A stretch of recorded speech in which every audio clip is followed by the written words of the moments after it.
Hi friends, ఈరోజు మీ డిన్నర్లోకి ఏం special చేసుకుంటున్నారు? మేమైతే చికెన్ కర్రీ చేసుకుంటున్నాం అనమాట.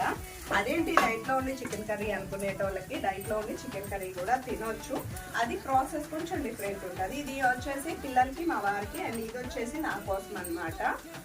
ఇంకా పిన్ని వాళ్ళ పాప పెళ్ళికి వెళ్తే మాత్రం ఆ చెల్లి పెళ్ళికి ఖచ్చితంగా నేనైతే ఈ డైట్ని కొంచెం పక్కన పెట్టాల్సిందేనండి. ఎందుకంటే మనం చేసే పనికి ఎలా పడితే అలా తింటేనే కరెక్ట్ సెట్ అవుతుంది.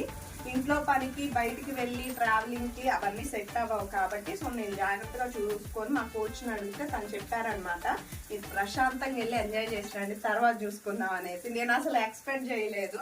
కానీ మరి వెళ్ళినప్పుడు మీ చెల్లి పెళ్ళి మీరు ఎంజాయ్ చేయకుండా అలా డైట్ అని కూర్చుంటే కరెక్ట్ కాదు కదా అనేసి అయితే చెప్పారనమాట. ఈరోజు మరి మీ ఇంట్లో స్పెషల్స్ ఏంటో కామెంట్ చేయండి. బాయ్.